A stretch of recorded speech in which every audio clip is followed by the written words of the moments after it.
আসসালামু আলাইকুম। আজ একটা আয়ুর্বেদিক ওষুধ তৈরি করব আমি। ওষুধটি তৈরি করব এজন্য আপনাদের সাথে একটু শেয়ার করব। ভাবলাম যে আপনাদের একটু দেখাই। কারণ অনেকের বাসায় এরকম সমস্যা অনেকেরই থেকে থাকে।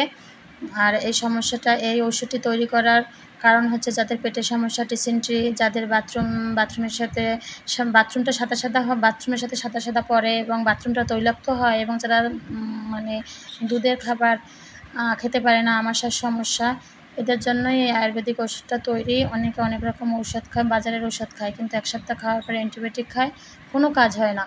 আমি কিন্তু এখানে এই প্লেটে ২ ধরনের পাতা নিয়েছি, ২ ধরনের ছাল নিয়েছি। পাতা ২ ধরনের পাতা হচ্ছে জাম পাতা, আর একটা হচ্ছে আইডেলি গাছের পাতা। আর ছাল হচ্ছে ২ ধরনের ছাল, একটা হচ্ছে কাপলা গাছের ছাল আর একটা হচ্ছে আইডেলি গাছের ছাল। দেখেন আমি এগুলো ভালো করে পরিষ্কার করে নিয়েছি, ধুয়ে নিয়েছি, আপনারা দেখছেন।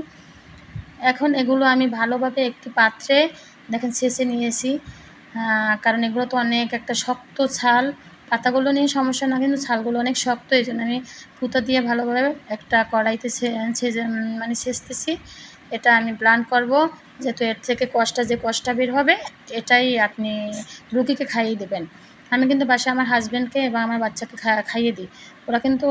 ওরা অনেক ভালো মনে করে এবং আমি অনেক উপকারিতা পাই ওদের নিয়ে। এই জন্য আমি আপনাদের সাথে শেয়ার করলাম।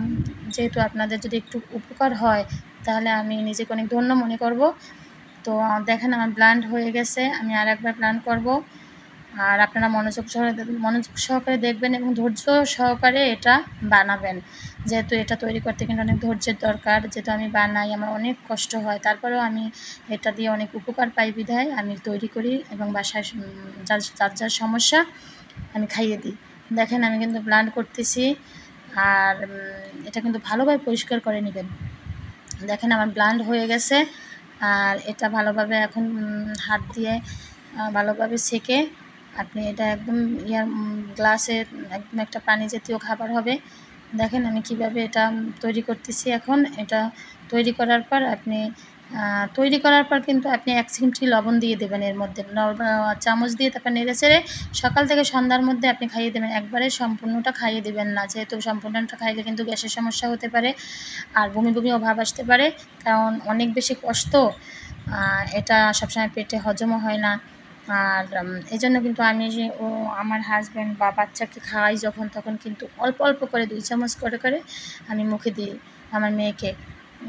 আমি আমার মেয়েকে নিয়ে অনেক উপকার পেয়েছি, এজন্য আপনাদের আমি এটা নিয়ে শেয়ার করলাম।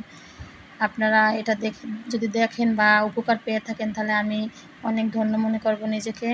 আমি যতটুকু জানি, যতটুকুই পারি আপনাদের সাথে যথাসাধ্য চেষ্টা করি শেয়ার করার জন্য। অবশ্যই দেখে বাসায় এটা তৈরি করে আপনি যার সমস্যা থাকে ঔষধের থেকে এটাই বেশি কার্যকারিতা আসে। এটা আপনারা খাইয়ে দেবেন। দেখেন আমার গ্লাসে পুরোটাই হয়ে গেছে, কি সুন্দর কালারটা আসছে, কিন্তু খেতে অতটা স্বাদ না, একটু কষ হবে, কিন্তু লবণ দিলে ঠিক হয়ে যাবে। সবাই ভালো থাকেন, সুস্থ থাকেন, আর আমার জন্য দোয়া করবেন আমি যেন নতুন নতুন রেসিপি দিতে পারি। লবণ দিয়ে দেবেন, এখন কিন্তু লবণ দিয়ে নেড়েচেড়ে খাইয়ে দেবেন। তা ভালো থাকেন, সুস্থ থাকেন, আল্লাহ হাফেজ। এরকম যেন সব নিয়ে আসতে পারি আপনাদের সামনে। আল্লাহ হাফেজ।